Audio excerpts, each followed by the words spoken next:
"81 days ago, I stood in front of 10 Downing Street for the first time as Prime Minister, and I made a promise to this country.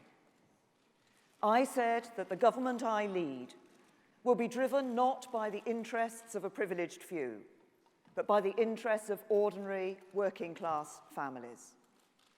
People who have a job, but don't always have job security. People who own their own home, but worry about paying the mortgage. People who can just about manage, but worry about the cost of living and getting their kids into a good school. And this week, we're going to show the country that we mean business.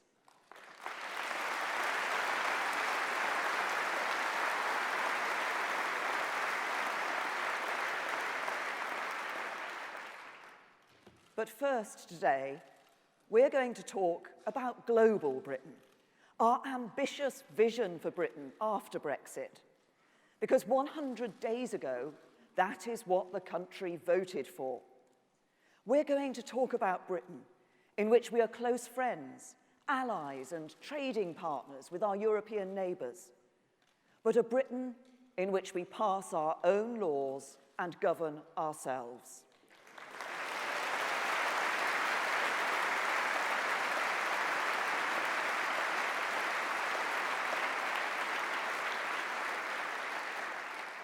In which we look beyond our continent and to the opportunities in the wider world, in which we win trade agreements with old friends and new partners, in which Britain is always the most passionate, most consistent, most convincing advocate for free trade, in which we play our full part in promoting peace and prosperity across the world, and in which we, with our brilliant armed forces and intelligence services, protect our national interests, our national security, and the security of our allies.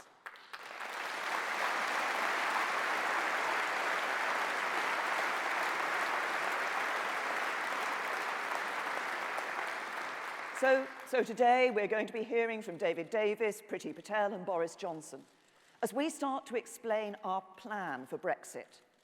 And the country will see that the Conservative Party is united in our determination to deliver that plan. Because even now, some politicians, democratically elected politicians, say that the referendum isn't valid, that we need to have a second vote. Others say they don't like the result, and they'll challenge any attempt to leave the European Union through the courts. Come on.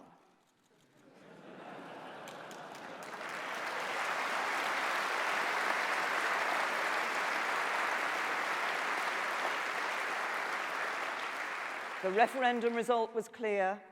It was legitimate. It was the biggest vote for change this country has ever known.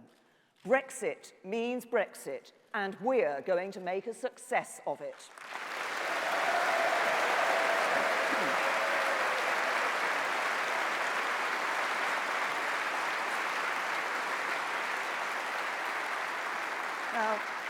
Now, of course, we wouldn't have had a referendum at all had it not been for the Conservative Party and had it not been for David Cameron. And I want to take a moment to pay tribute to David. I served in his shadow cabinet for nearly 5 years and in his cabinet for 6 more. I saw firsthand his commitment to public service, to social justice, and his deep love for our country. He led the rescue mission that brought confidence back to the British economy. He made sure that people on the lowest wages paid no income tax at all. And he won the right for 2 people who love one another, regardless of their sexuality, to marry. He has a legacy of which he and our whole party can be proud. And to those who claim he was mistaken in calling the referendum, we know there is no finer accolade than to say David Cameron put his trust in the British people.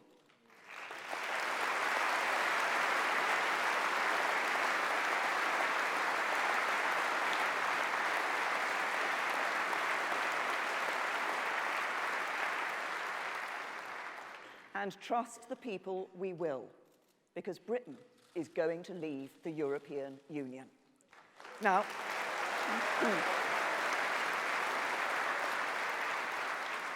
I know there's a lot of speculation about what that is going to mean, about the nature of our relationship with Europe in future, and about the terms on which British and European businesses will trade with one another. I understand that. And we will give clarity, as we did with farm payments and university funding, whenever possible and as quickly as possible. But we will not be able to give a running commentary or a blow-by-blow account of the negotiations, because we all know that isn't how they work. History is littered with negotiations that failed when the interlocutors predicted the outcome in detail and in advance. Every stray word and every hyped-up media report is going to make it harder for us to get the right deal for Britain. So we have to stay patient. But when there are things to say, as there are today, we will keep the public informed and up to date. So I want to use today to tell you more about the government's plan for Brexit. And in particular, I want to tell you about three important things: the timing, the process, and the government's vision for Britain after Brexit. First, everything we do as we leave the EU will be consistent with the law and our treaty obligations, and we must give as much certainty as possible to employers and investors. That means there can be no sudden and unilateral withdrawal. We must leave in a way agreed in law by Britain and other member states, and that means invoking Article 50 of the Lisbon Treaty. There was a good reason why I said immediately after the referendum that we should not invoke Article 50 before the end of this year. That decision means we have the time to develop our negotiating strategy and avoid setting the clock ticking until our objectives are clear and agreed. And it has also meant that we have given some certainty to businesses and investors. Consumer confidence has remained steady. Foreign investment in Britain has continued. Employment is at a record high, and wages are on the up. There is still some uncertainty, but the sky has not fallen in, as some predicted it would. Our economy remains strong. So it was right to wait before triggering Article 50. But it is also right that we should not let things drag on too long. Having voted to leave, I know that the public will soon expect to see on the horizon the point at which Britain does formally leave the European Union. So let me be absolutely clear. There will be no unnecessary delays in invoking Article 50. We will invoke it when we are ready, and we will be ready soon. We will invoke Article 50 no later than the end of March next year.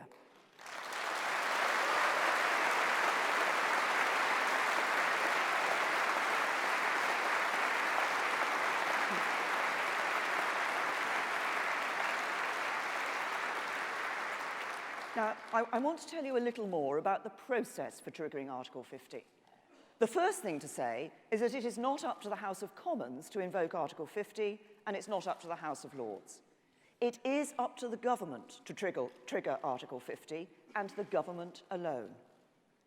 When it legislated to establish the referendum, Parliament put the decision to leave or remain inside the EU in the hands of the people, and the people gave their answer with emphatic clarity. So now it is up to the government not to question, quibble or backslide on what we've been instructed to do, but to get on with the job. Because those people who argue that Article 50 can only be triggered after agreement in both houses of Parliament are not standing up for democracy. They're trying to subvert it. They're not trying to get...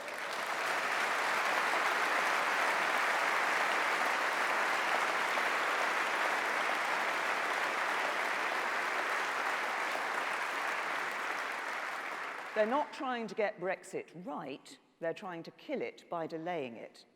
They're insulting the intelligence of the British people. And that is why next week I can tell you that the Attorney General himself, Jeremy Wright, will act for the government and resist them in the courts. Likewise, the negotiations between the United Kingdom and the European Union are the responsibility of the government and nobody else. I've already said that we will consult and work with the devolved administrations for Scotland, Wales, and Northern Ireland, because we want Brexit to work in the interests of the whole country. And we will do the same with business and municipal leaders across the land. But the job of negotiating our new relationship is the job of the government. Because we voted in the referendum as one united kingdom. We will negotiate.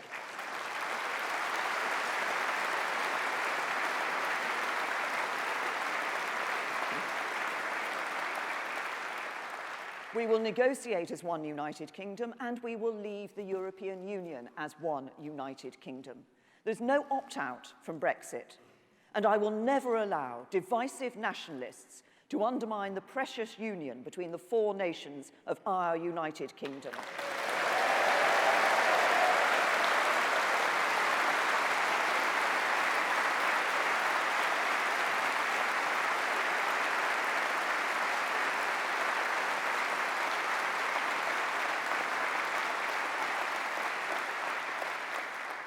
The final thing I want to say about the process of withdrawal is the most important, and that is that we will soon put before Parliament a great repeal bill, which will remove from the statute book, once and for all, the European Communities Act.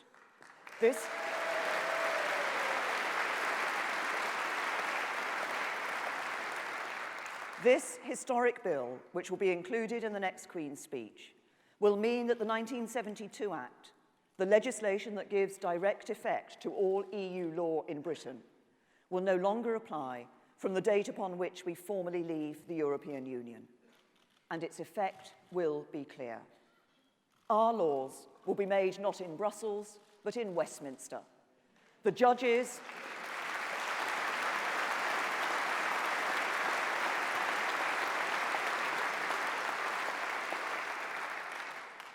interpreting those laws will sit not in Luxembourg, but in courts in this country. The authority of EU law in Britain will end.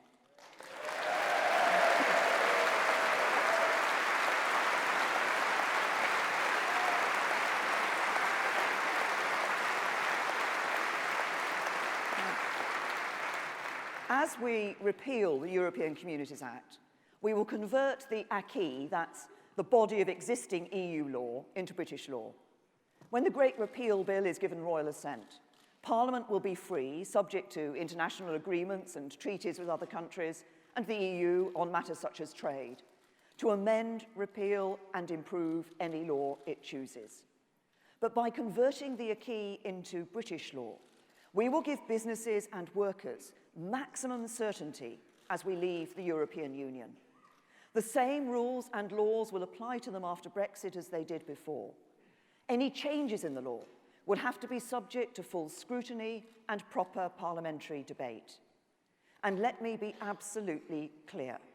Existing workers' legal rights will continue to be guaranteed in law, and they will be guaranteed as long as I am Prime Minister.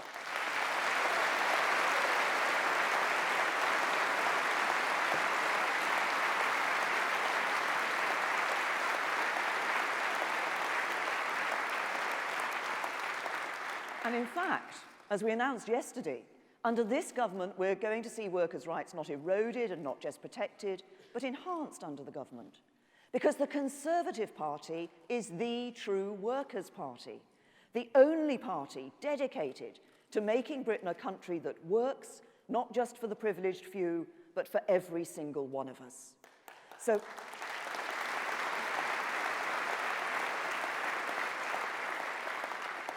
that's what I want to say about the process.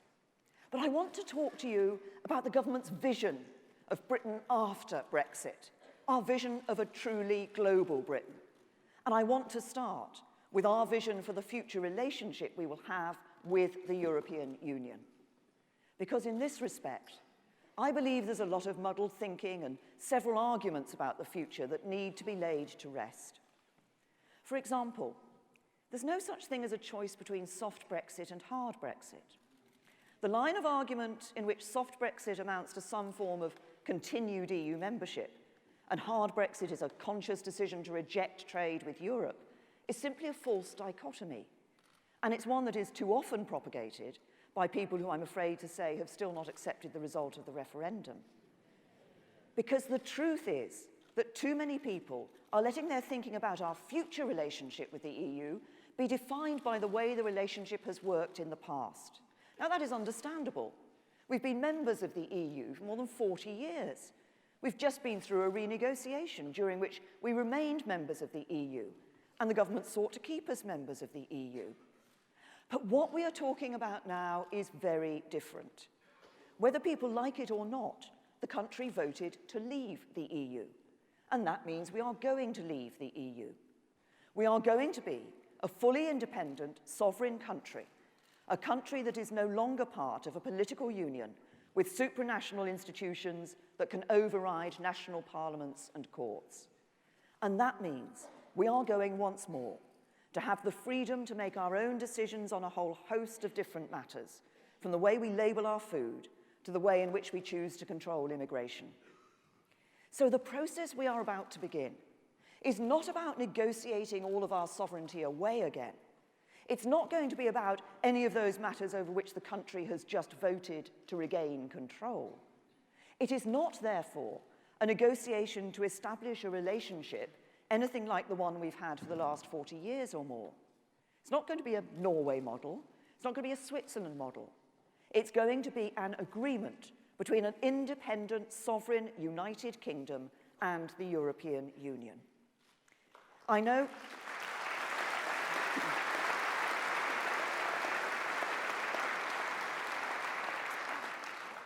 some people ask about the trade-off between controlling immigration and trading with Europe. But that's the wrong way to look at things. We voted to leave the European Union and become a fully independent, sovereign country. We will do what independent, sovereign countries do. We will decide for ourselves how we control immigration, and we will be free to pass our own laws. But we will seek the best deal possible as we negotiate a new agreement with the European Union. I want that deal to reflect the kind of mature, cooperative relationship that close friends and allies enjoy. I want it to include cooperation on law enforcement and counter-terrorism work. I want it to involve free trade in goods and services. I want it to give British companies the maximum freedom to trade with and operate in the single market, and let European businesses do the same here. But let me be clear. We are not leaving the European Union today to give up control of immigration again. And we're not leaving only to return to the jurisdiction of the European Court of Justice. As ever with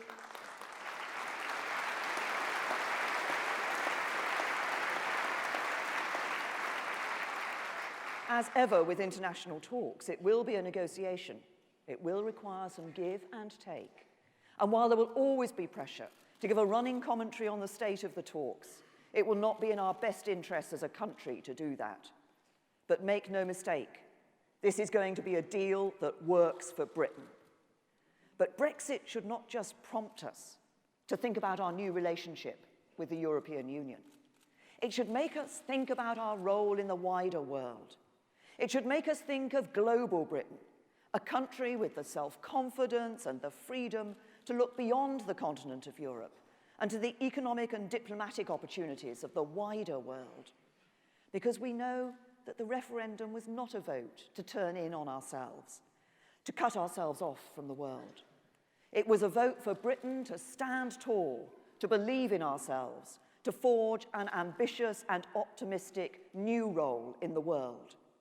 And there is already abundant evidence that we will be able to do just that. Important foreign businesses, like Siemens and Apple, have committed to long-term investments in this country. With the Japanese purchase of Arm for £24 billion, we've seen the biggest ever Asian investment in Britain. Countries including Canada, China, India, Mexico, South Korea, and Singapore have already told us they would welcome talks on future free trade agreements. And we've already agreed to start scoping discussions on trade agreements with Australia and New Zealand. A truly global Britain is possible, and it is in sight. And it should be no surprise that it is, because we are the 5th largest economy in the world. Since 2010, we have grown faster than any economy in the G7, and we attract a 5th of all foreign investment in the EU. We are the biggest foreign investor in the United States. We have more Nobel laureates than any country outside America. We have the best intelligence services in the world, a military that can project its power around the globe, and friendships, partnerships, and alliances in every continent. We have the greatest soft power in the world. We sit exactly in the right time zone for global trade, and our language is the language of the world. We don't need, as I sometimes hear people say, to punch above our weight, because our weight is substantial enough already. So,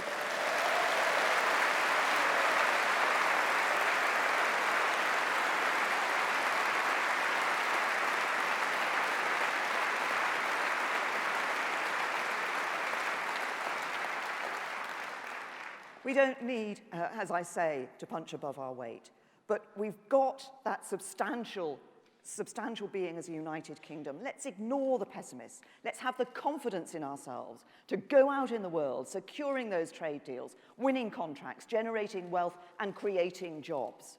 And let's get behind the team of ministers, David Davis, Liam Fox, Priti Patel, and Boris Johnson, who are working on our plan for Brexit, who know we're going to make a success of it, and who will make a reality of global Britain. So let's have a great week here in Birmingham, this conference. Let's get this plan for Brexit right. Let's show the country we mean business. And let's keep working to make Britain a country that works not for a privileged few, but for everyone in this great country.